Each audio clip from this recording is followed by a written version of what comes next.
Hello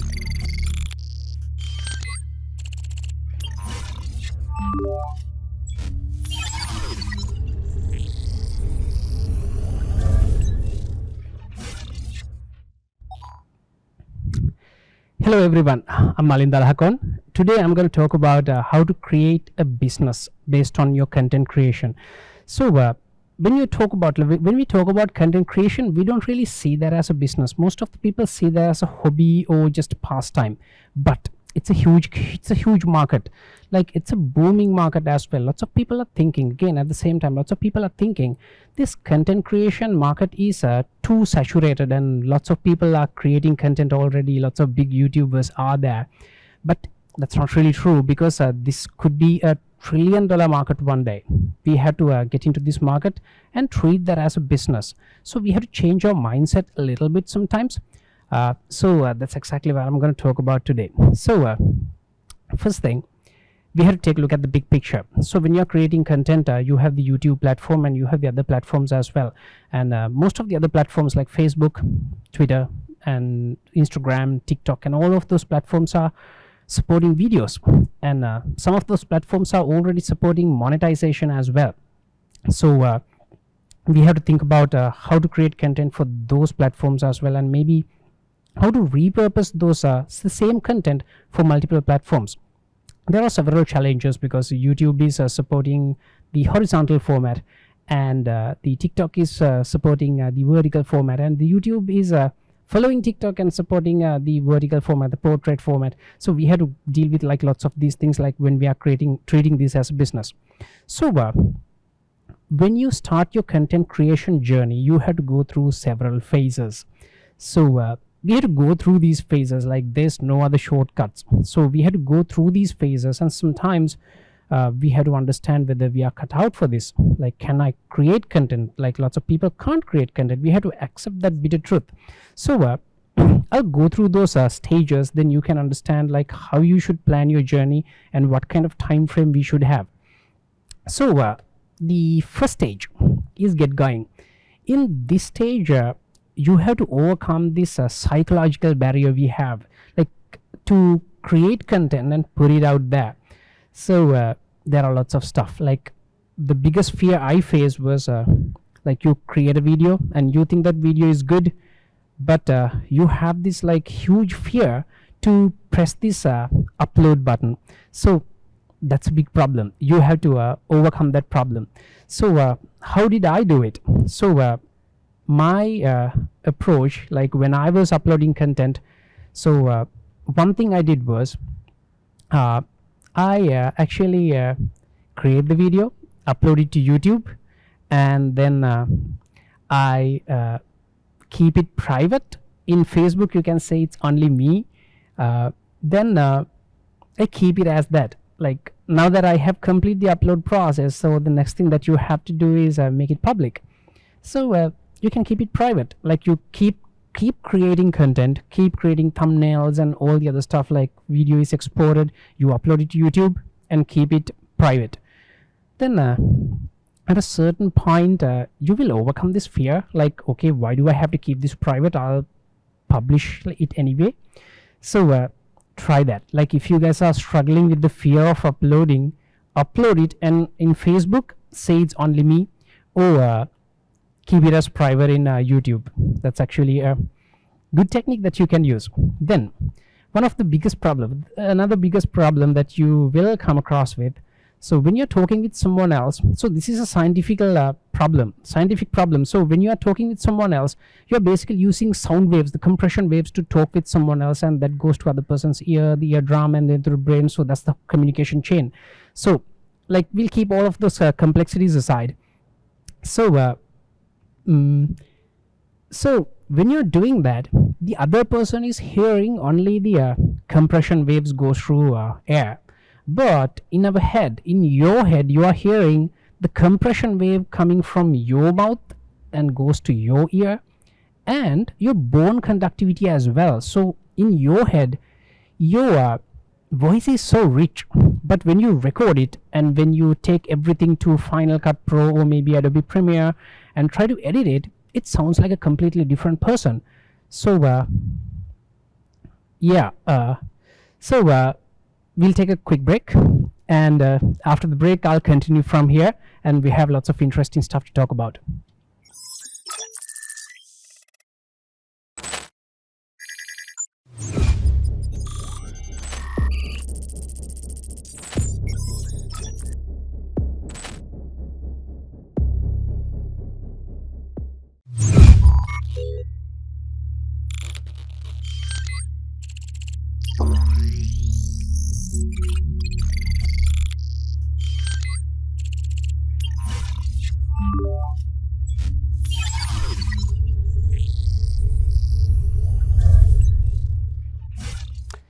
All right, we are after the quick break, and I was talking about fear of hearing your own voice through a speaker. So the thing is, like, you are losing that bone conductivity.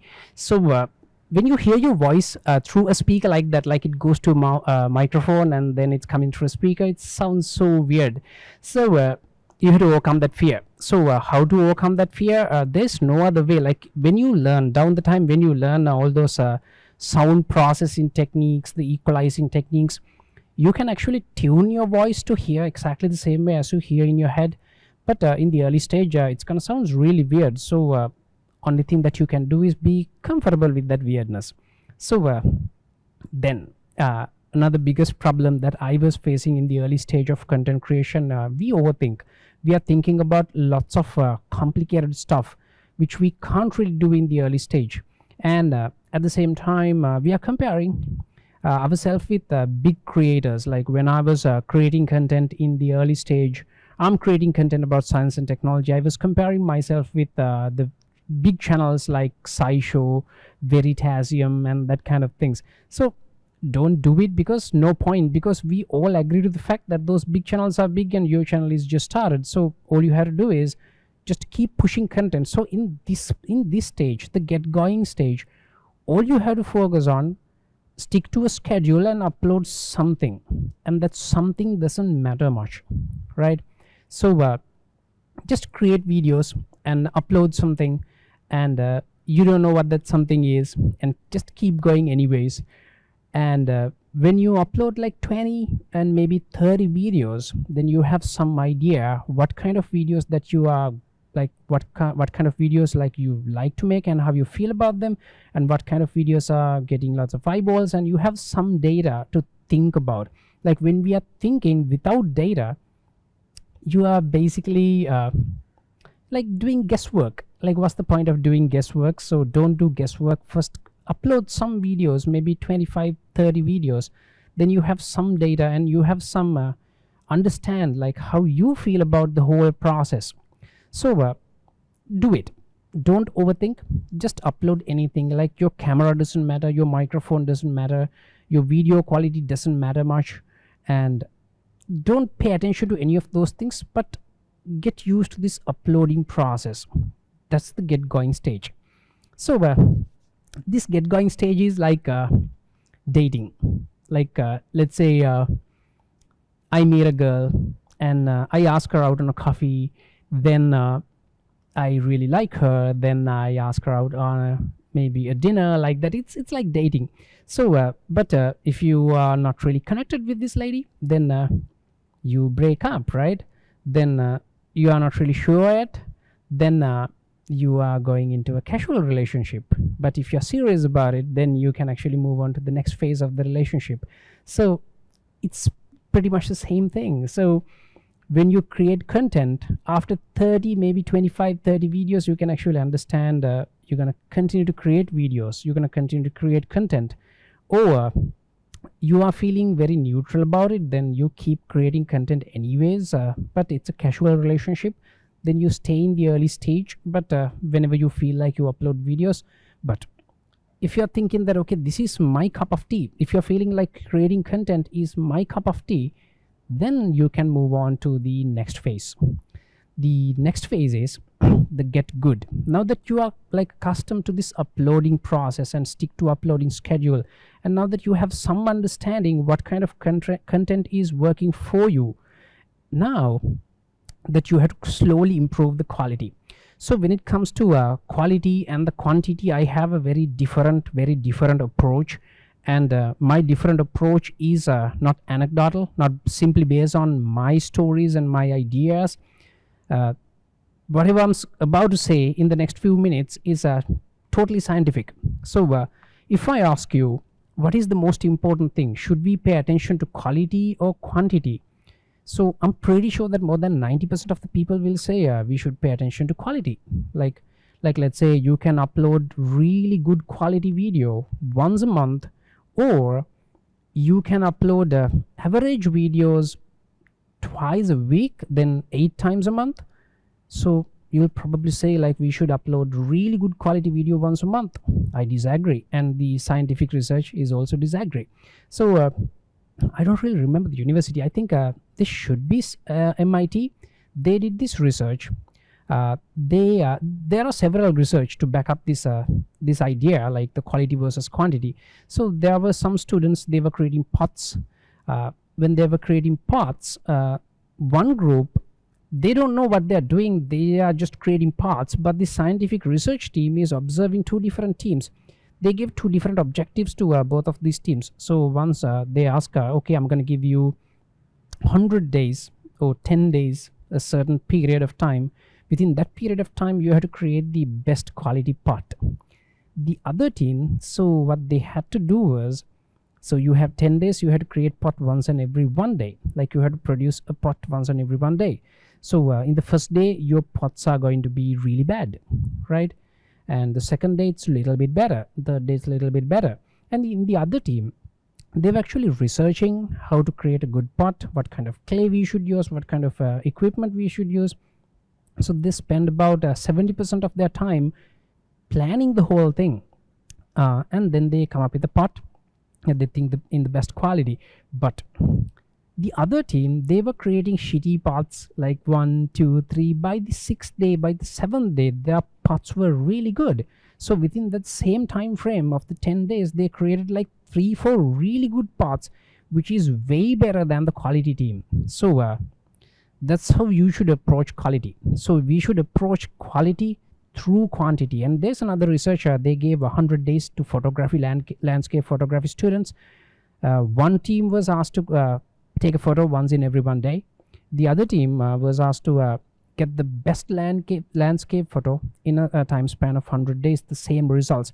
Like after 30-40 days, the quantity team is actually producing better results than the quality team. So in this stage, all you have to do is like keep creating content and keep practicing. When you are keep practicing, when you are improving the quality, when you're bumping up the quality, when you're bumping up the quantity, your quality automatically goes up. And sometimes I'm using tricks like this. Sometimes I am allocating 3 hours to do my edit, and I have no way to exceed the time frame. Like I must use I must export my video within that 3 hours. So then I come up with cool ideas, like different monitor setup. So I have one monitor landscape, one monitor portrait, and I have a different mouse, different keyboard, and I have different workflow. There are lots of other ideas like that. So keep practicing. Then when you improve the quality, when you give yourself that kind of constraints, then your camera techniques will get better, your lighting techniques will get better, because there are standard stuff. Like in this setup, we are using a light here, but you have to find your own way. So I'm not gonna like dump you with like lots of dump lots of theories on you. So you have to develop some kind of unique style. So we have basic 3-point lighting setup. Like you can go to YouTube and search for like 3-point lighting. You can understand that, but don't stick to those things. The most important thing is find your own way. And now that you are producing quantity anyways, so you have to slowly improve the quality. So in the next video, plan like, how can I improve my lighting a little bit, maybe, and maybe add a candle would be a nice touch to your setup, who knows. Then how to improve the audio little bit, maybe. Then how to edit like little bit better. When you do those things little bit better, then the next video is going to be a little bit better with editing. Then the next video is going to be a little bit better with editing plus maybe animation. So keep improving, but don't plan for quality, produce quantity, and through quantity achieve quality. So then when you do this stuff more and more, your camera personality, the talking to camera like a person, and will get better, and your voice will get better. And I remember when I started speaking to a microphone for the first time, like 5-6 years ago, my pitch was little higher. When your pitch is little higher, it's kind of difficult to listen to for the extended period of time. So then I lower my pitch. So you had to do that. You had to do a little bit of breathing practices and sound training, vocal training, and that kind of stuff. So that is the get going stage. In the get going stage, so I saw this idea in a video of idea of a video of Ali Abdal. Ali Abdal was talking about, like, how do you really know? How do you really know whether you are creating a good content that you are truly happy about? So to understand this, we have this thing called a cringe test. So the cringe test is the cringe test is to understand whether you are okay about your content. So that's the step number one. So let's say I was uploading video to YouTube back in 2015. Then no one knows, no one cares. Then one person saw this video and talked to me and say, hey, you are Malinda, right? And you are uploading these videos to YouTube. Then how would you feel?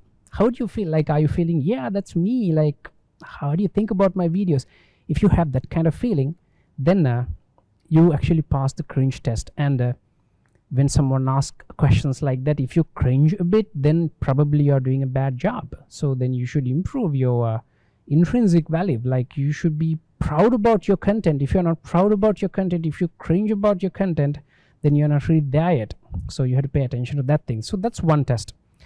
Then you have to pay attention to extrinsic values as well, like how many views you are getting, how many watch hours you are getting, and what is the click-through rate. So we have a funnel down the time. Like in the same presentation, I'll talk about all of those things. So you have to pay attention to all of those things as well. Let's say you are super proud about your content, but nobody's watching, and when you go to your YouTube channel, you hear crickets. So what's the point? So then, like, you have to balance both of those things. You should be proud about your content, at the same time you should get some extrinsic values as well, like click-through rate and the watch hours and that kind of stuff.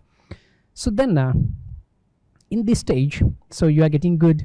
So then you have to decide whether you are going to do this as a hobby or you are going to do this as a business. If you are going to do this as a hobby, you have to treat that in a very different way. But if you are going to treat this as a business, then it's a whole different world. So in my YouTube channel, you know, like I upload science and technology and that kind of stuff. So in my YouTube channel, I still treat my YouTube channel as a hobby, because I still can't make up my mind to treat that as a business. If you treat that as a business, your mindset has to be completely different. And it's like, you know, like running a business is not like doing a hobby. Like, let's say you collect stamps and you do that as a hobby, and then you are running a stamp museum. So it's a two different worlds, right? So you have to understand that. So if you want to treat your YouTube channel as a hobby, like the way I do, then stay here, like enjoy the process, stay here. But if you want to treat that as a business and make some money out of it, then you have to take it to the next level. When you take it to the next level, we have to go through lots of obstacles. So the first obstacle would be, now that you truly enjoy creating content, and when you enjoy creating content, lots of people are thinking, like, when you do something you truly love, then you won't feel like doing work. Is it? Like, you have to think about it. Like, if any of you guys are thinking like that, please drop that in the Q&A section or the comment section. If you're thinking like that, let me know. Like, but I'm here to tell you guys, I'm pretty sure that lots of you guys are thinking that if you turn your hobby into job, then you won't feel like doing a job for the rest of your life. That's wrong, right? So I'm sorry, like, if I disappoint you, it's wrong. When you turn your hobby into a job, then most of the time that the fun that you were having when you were doing that as a hobby is gonna destroyed, right? Let's say I'm a huge coffee enthusiast. Actually, I don't really have to say let's say I'm a huge coffee enthusiast. I am a coffee enthusiast. So I like to brew coffee. I like to collect coffee beans from various different parts of this planet, and then grind them in a very specific way and brew espresso. So when I'm brewing espresso, most of the time sticking to a very specific formula. So that formula is a 1 to 2 ratio. That means like 18 grams of coffee and I brew 36 milliliters of espresso. So that's my way of making coffee, because usually, like when you're making espresso, you get a dark roast, but I get a medium or light roast because that's my way. So all the people, all my friends, all my relatives come into my place, if they want to drink espresso, that's how they have to drink, whether they like it or not. But just think, I start a coffee shop. Now can I ask all my customers to drink espresso that way? 1 to 2 brewing ratio, light roast espresso, and only espresso, no cappuccino, no latte, and no frappuccino. I hate frappuccino, by the way, like as a person. But if I'm running a coffee shop, can I do it like that? So I can't, right? Then I have to cater to the customer's demand. In that case, it's not gonna be fun anymore. So if you're planning to turn your hobby into a business, think twice, people. Think twice and twice, because like let's say you like to bake, then you start a bakery. So when you are baking at home and then treat like giving your bakes to your friends and family, it's fun. But when you start a bakery, or let's say you start a business on Uber Eats, it's not gonna be fun. It's a business. You have to treat it like a business. But we have one thing to be noted. Like let's say you pick something you truly care about and you really love it, and then you turn that into a business. Then yes, it's gonna like take like most of the fun out of it, but you will like have at least little fun, right? Like let's say you take something you hate and then you turn that into a business, and that's going to be a nightmare. I'd like to call that the dark playground, because you already hate it. Now that it's a business, and that's going to be even more painful. That's a really bad place to be, people. So I quickly introduced this idea. It's in the Japanese culture, so they call it ikigai. So if you go to YouTube and search for ikigai, you will find all the information about this cultural aspect of Japan. And there's a book called Ikigai. They call it the formula of happiness. So basically what you have to do is like you pick something you love and pick something that you are truly good at. That means you can zone out with. Zone out means like when you're doing that kind of work, you don't really feel like time is flying. So then you keep improving your skill, and then you add some kind of value to the society. And by adding a value to the society, you make money. So when you're making money, you accelerate the cash flow. So that's the basic idea of ikigai. So if you follow these steps, you can make it bearable. I'm not gonna say like when you're running a business, like running a business is never fun, like you have to deal with lots of things. But if you follow these steps, it'll be bearable, and you will have some fun, right? I'm not going to promise you much, but you will have some fun. So when you're doing a business, you have to show up every day. Sometimes like some days like you feel like shit in the morning, but you have to show up because you are running a business.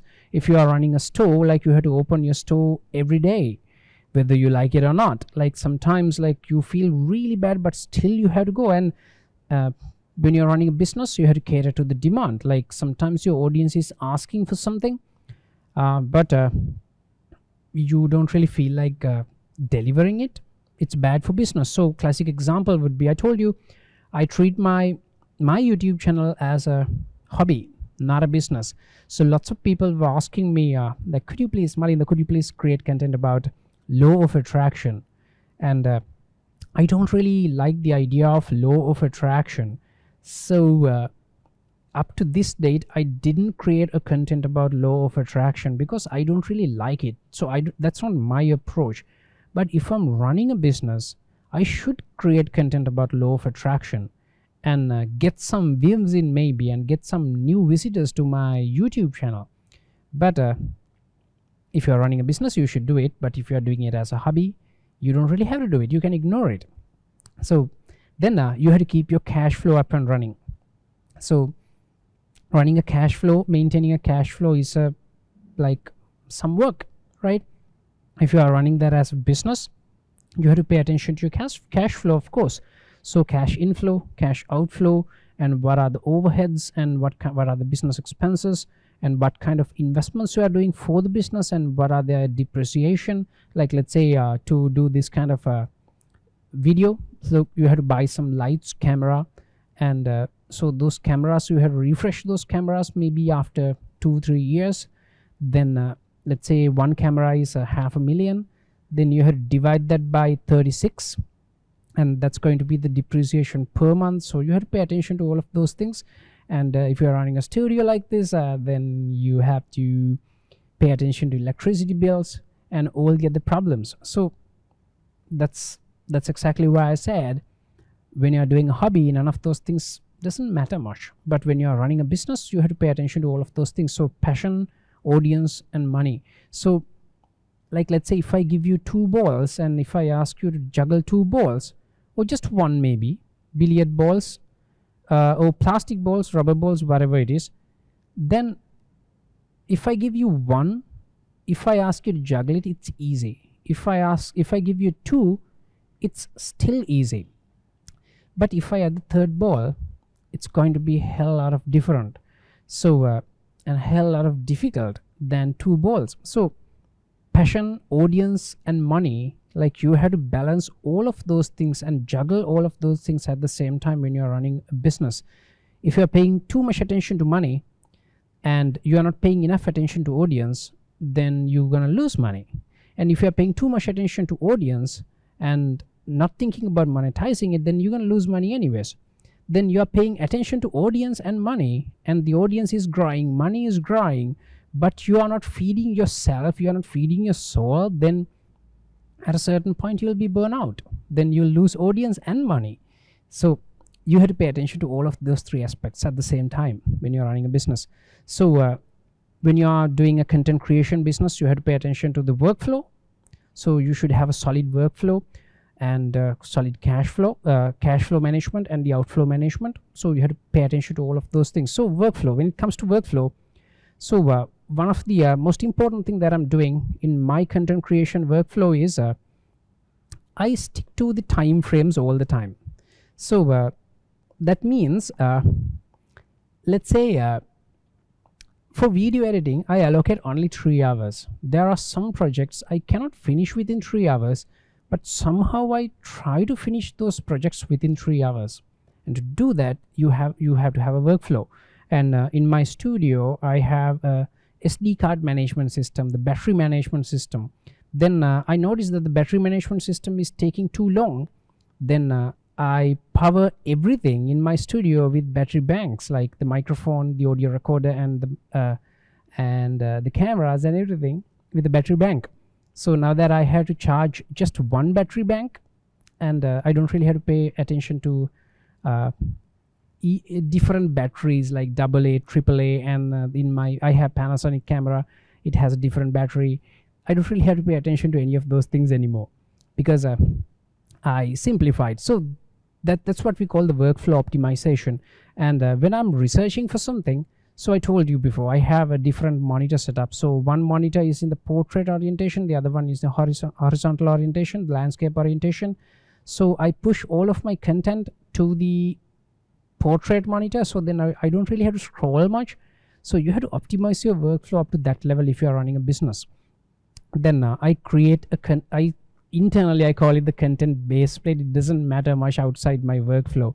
I create a content base plate. The content base plate is basically a bunch of bullet points, and it's basically formulating the story. So when I'm writing a content base plate, I try to stick to the symmetrical storytelling. So what is symmetrical storytelling?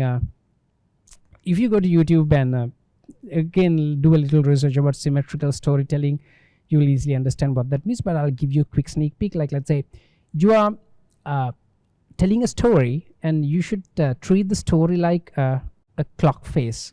So if you tell something important, if you raise a question when the hand is at 2, then you resolve it at 10, so it's symmetrical. If you raise a question at 4, a smaller question at 4, you resolve it at 8, so that's what we call the symmetrical storytelling. I try to stick to that as far as possible.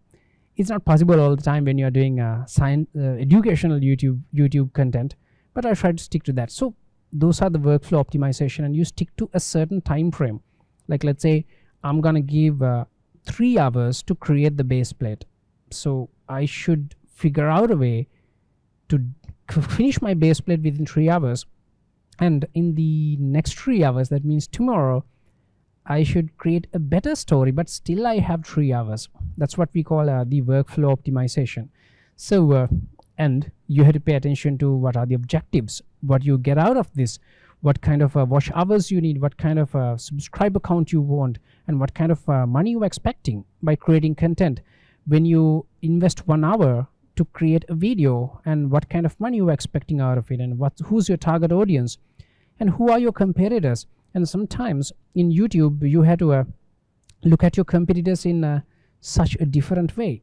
Like, let's say in Sri Lanka, if there are lots of other science communicators who are talking about the same stuff that I'm talking about, then I have a huge advantage. Lots of people see that as a disadvantage. It's not really, because like, let's say I am talking about James Webb Space Telescope, and I'm the only person who's talking about James Webb Space Telescope in Sri Lanka in Sinhala. Then my audience is going to watch that video anyways, yes. But if I want to get fresh audience, who's gonna suggest my videos? So that's a big question, right? Like, let's say there are 10 other content creators in Sri Lanka who's communicating science in Sinhala, and they all are talking about James Webb Space Telescope, and I'm also talking about James Webb Space Telescope. Then my video will be suggested in many other videos, right? It's a huge advantage. So that's how we should take a look at competitors. But usually in radio and TV, it's not the case, because like, let's say we have some program at 7 p.m.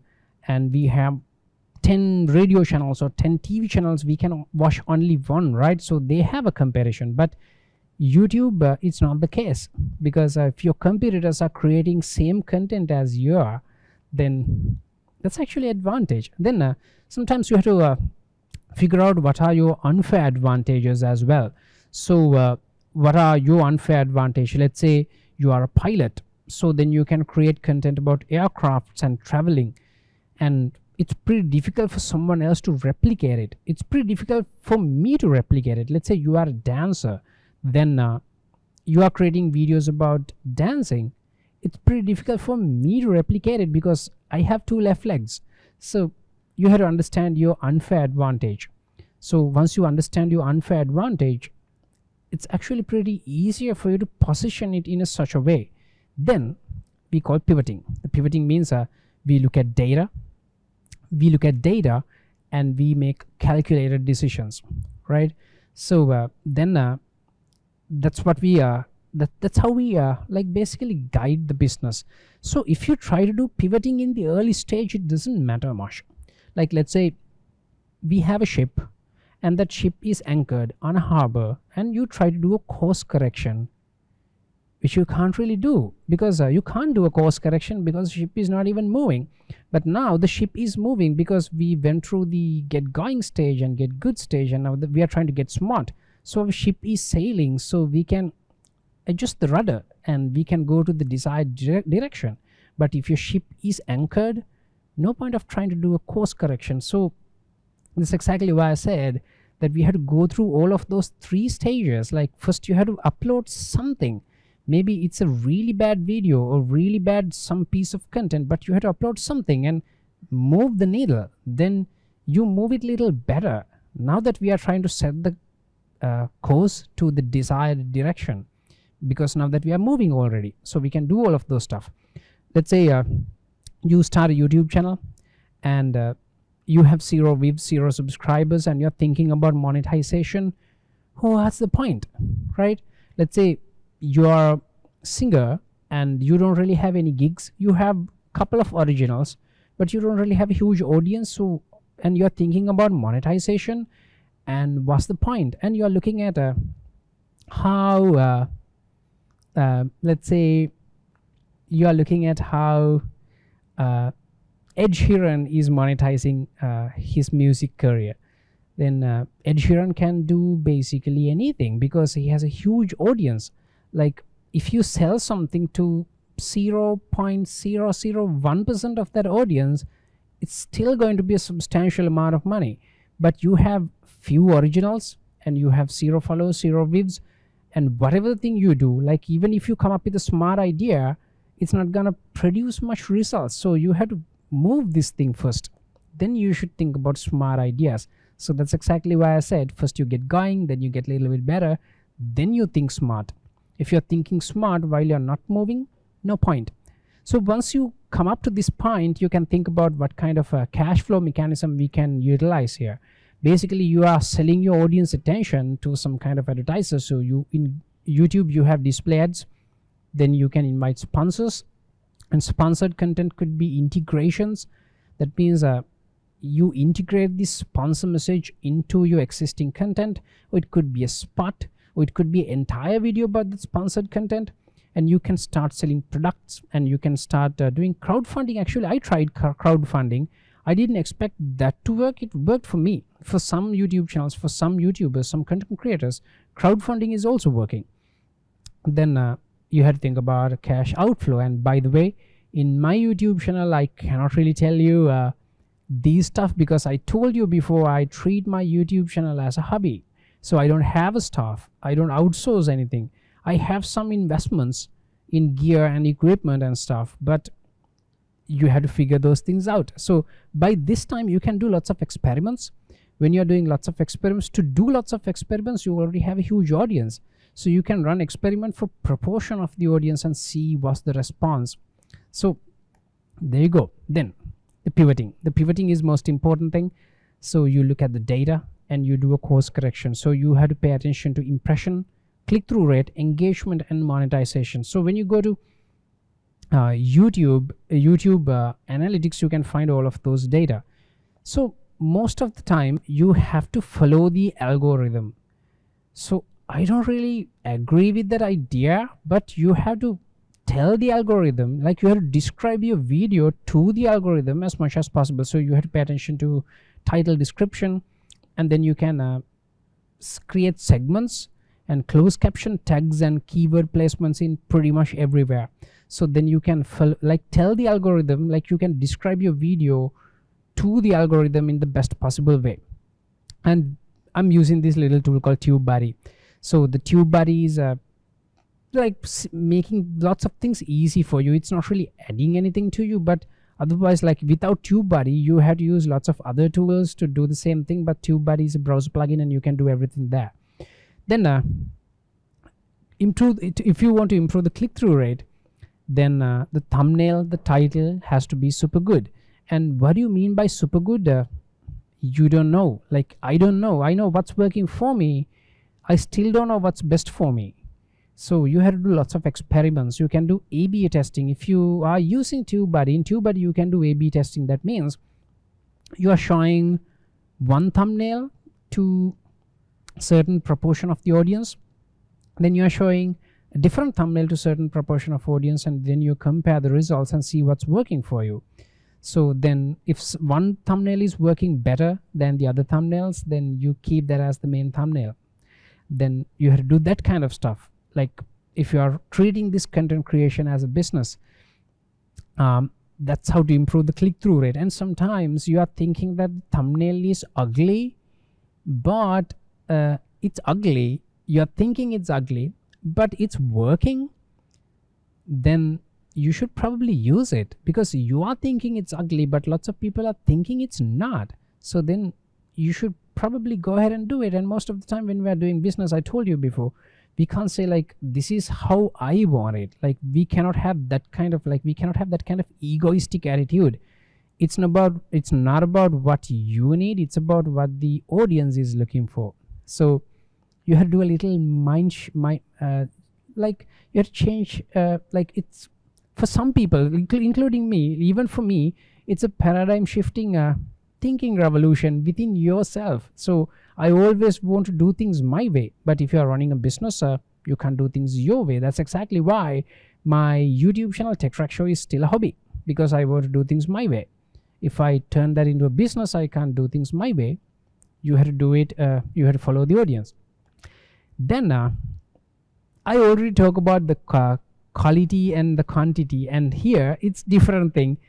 The engagement, you have to assess it in two different ways: the qualitative analysis and the quantitative analysis. So the quantitative analysis is easy. You go to YouTube analytics and you get the views, watch time, the audience retention, the social sharing, and lots of those data. And if you are already got a YouTube channel, you have seen this kind of things already. We have this funnel. For first we have impressions, how to get more impressions. So you have to follow you have to be YouTube algorithm friendly. And then how to get more click-through rate. So in this example you have 3.5. So how to get more click-through rate? Your title and the thumbnail should be super good. Then how to get more watch time, watch hours.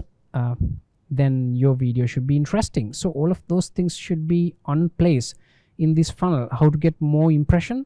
You have to follow the algorithm. Then thumbnail and the title should be good to get more click-through rate.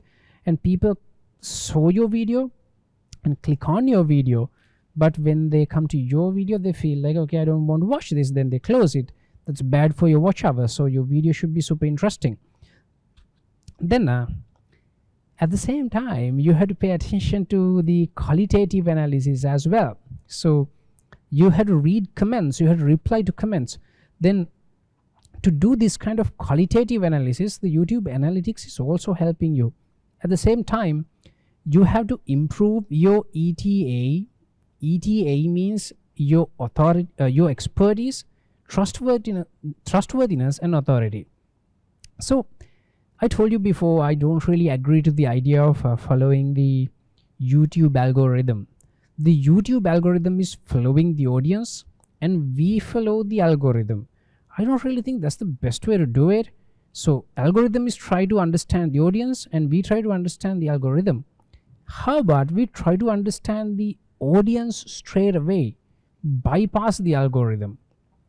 So if you want to truly understand your audience is when someone is looking for any kind of content, you look for experts, you look for trustworthy content, you look for the authority in the same field. So if you follow these three factors, you don't really have to follow the algorithm, because algorithm is following audience, we are following algorithms, and there's always going to be a latency, because there's going to be a latency for the algorithm to understand the audience, and we're gonna have a certain latency to understand the algorithm. So rather than trying to understand the algorithm and go through the algorithm to the audience, we should try to understand the audience. But when the algorithm understands the audience, your content is already there, so you can reduce the latency by truly understand the audience. So basically all you have to do is improve the expertise, trustworthiness, and authority in your field. Then audience will like you. If audience will like you, algorithm will like you anyways. So follow this process. So this idea is to reduce the latency of coming through the algorithm. So in my YouTube channel, so you can see there are some key moments. So you have how many people watch this intro and how many top moments are there. The top moments means people continue to watch that video. Then we have spikes and dips. So if you have a spike, that means lots of people go back and watch the same thing again and again, or some person share that specific timestamp of the video. But if some person share that specific timestamp of the video, then it's okay. But if people are watching your content like over and over again, maybe you didn't explain it right. If they are going back and rewatch it, maybe you have to simplify it when you are doing next videos. But spikes are usually good, but it's a signal. Maybe it's a signal for you to simplify your content. Maybe then if you have dips, means your video has gone to a boring point, then people close it and leave You have to pay attention to all of those things and the top moments, and you have to understand. So in this specific video, this is about this is about the Israel history and stuff. So you can see there's a huge top moment, like 75% of the entire video is a top moment. So it's actually pretty good. So you have to understand what's there, and you should try to replicate it. Then when you try to monetize your content, all the time you have to take a hit, right? Your audience is gonna call you like you are money greedy, egoistic pig, and that kind of stuff. So you always take a hit. So if you have to take a hit, you should be prepared for it. You should have some audience. You should have some audience, like let's say 10,000 people. You lose 1,000, 10%, you still have 9,000. But if you have only 10 people, you lose 10%. Now that you have 9, it don't feel the same, right? When you have 10 people in your channel, if you lose 1, it's a huge hit. It's a huge psychological hit. When it comes to number, it looks identical. But when you have 1,000, you lose some. 10,000, you lose some. You don't really feel it much. So you should build the audience first and then enable monetization. So pay attention to that thing. Then when you are using YouTube platform, you are using AdSense.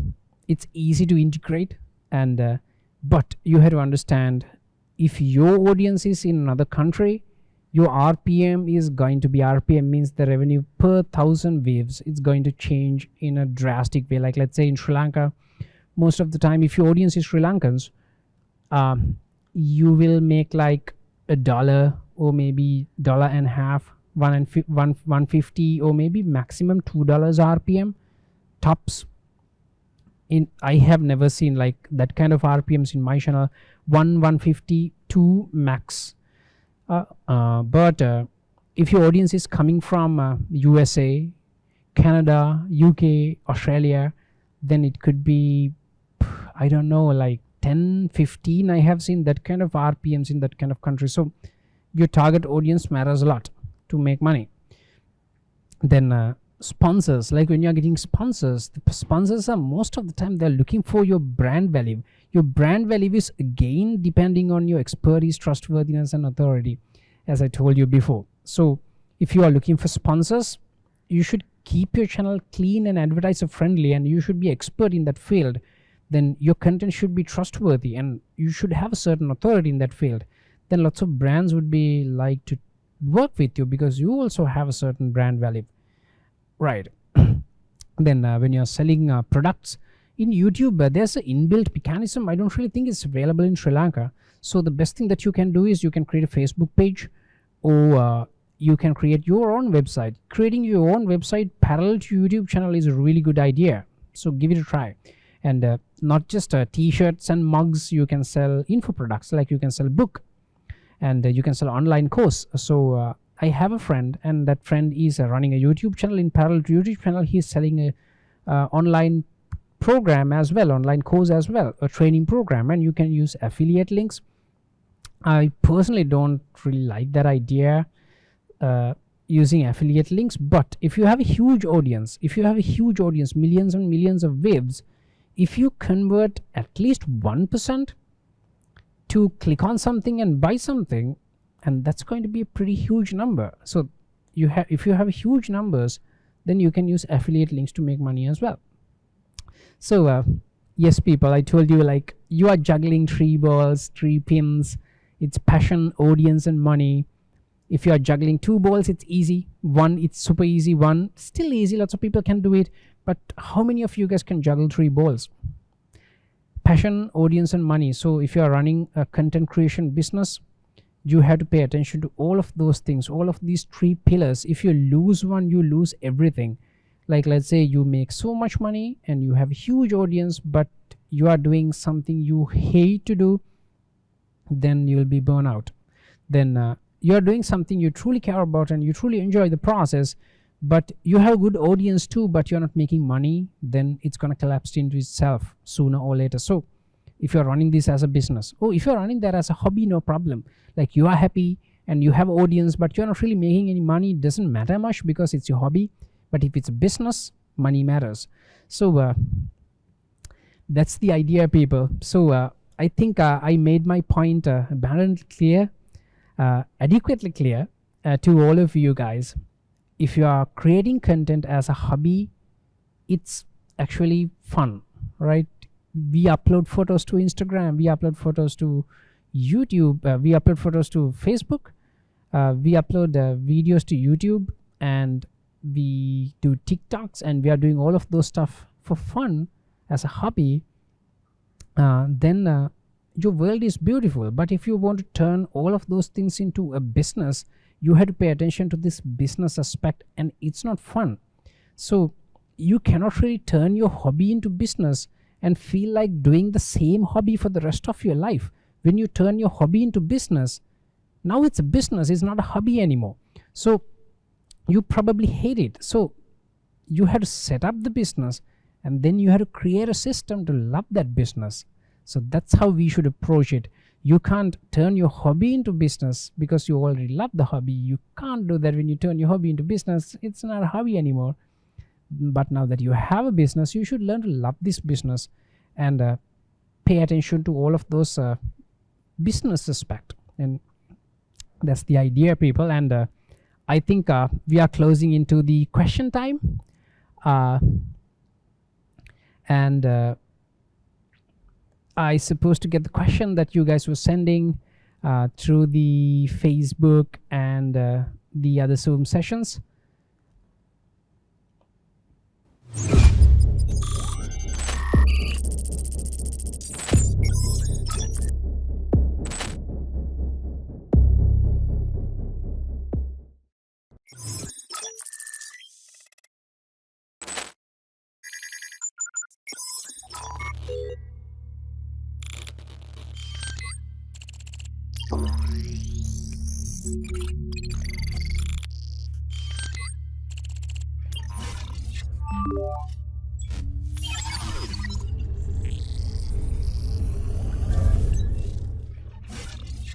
Right, the question time. I got the question that you guys asked me. The first question is coming from Kasun. Kasun is asking, what's the best way to monetize my articles and written content? Okay, that's an interesting question. Let's say you are creating a written content on internet. Lots of people are not paying enough attention to written content. Let's say you have a YouTube channel and you are creating video content. I strongly recommend you to create written content as well. In parallel to that, then you can cross promote it. If you have a blog or website and you have written content, you have multiple ways to monetize it in multiple stages. Let's say you're starting out. I recommend you not to monetize it, but when you pass the 1,000, 2,000, maybe 5,000 views, page views per month, then you can start with Google AdSense. You should start with Google AdSense anyways, because all of the other steps that we are about to take when you grow the traffic is depending on Google AdSense. When you pass 10,000 page views per month, then you have other options, like other than Google AdSense, which are paying you good, like Ezoic. You can try Ezoic network. The Ezoic network is actually ad delivery network like Google AdSense. It's also in the Google Partner Network. That's exactly why I said that you should have approved Google AdSense program to work with Ezoic as well. The Ezoic is paying you much higher EPMP. EPMP means earnings per 1,000 page views. So the Ezoic is there. So you can work with Ezoic. And it's actually great network. Like you can work with Ezoic as you're growing. They have different tiers. But if you want to get a premium ad network, get into premium ad network, you have options like Mediavine and AdDrive. To do that, you have to get like 50,000 sessions per month, and it's going to take time. So if you have that kind of traffic already, you can try Mediavine or AdDrive. AdDrive is actually great because their support is great and their entire approach is hands-on, so you can make so much money. But I have done comparing Ezoic in AdDrive in a similar traffic level. Their earnings are pretty identical, so I'd like to stick with Ezoic. Like That's one way. So that's about the display ad, or we call them the programmatic ad. They are delivering automatically depending on the audience. The other option is you can use affiliate links. You have Amazon affiliates, and you have lots of premium affiliate links as well, premium affiliate programs. You can try those things, but to get something out of affiliate programs, you should have a huge audience, otherwise no point. Otherwise you will be discouraged. So build the audience first and then go for affiliate links. Then when you build audience up to that level, you can do paid articles. If you are using a platform like WordPress, you can do paid articles. If you are doing if you are using a platform like Ghost, my favorite platform, if you are using Ghost, then it's actually way better than WordPress, my opinion. Then that paid articles, the subscription system is built into the system itself.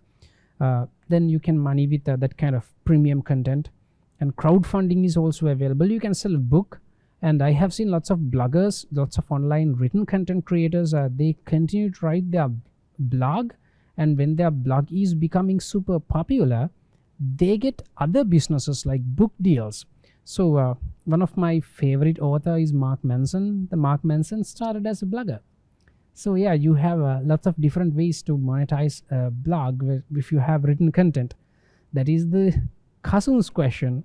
I think I answered that fully. So then we have Yasmin asking, you do this specific content. Did you work around creating content that was audience friendly, or did you audience warm up you after some time? How long did it take? All right. So it's actually subtle balance, Yasmin. So you create content you like, and the audience is following you because you are creating the content that you like, or you are creating the content that audience is asking for. Like, there has to be a subtle balance.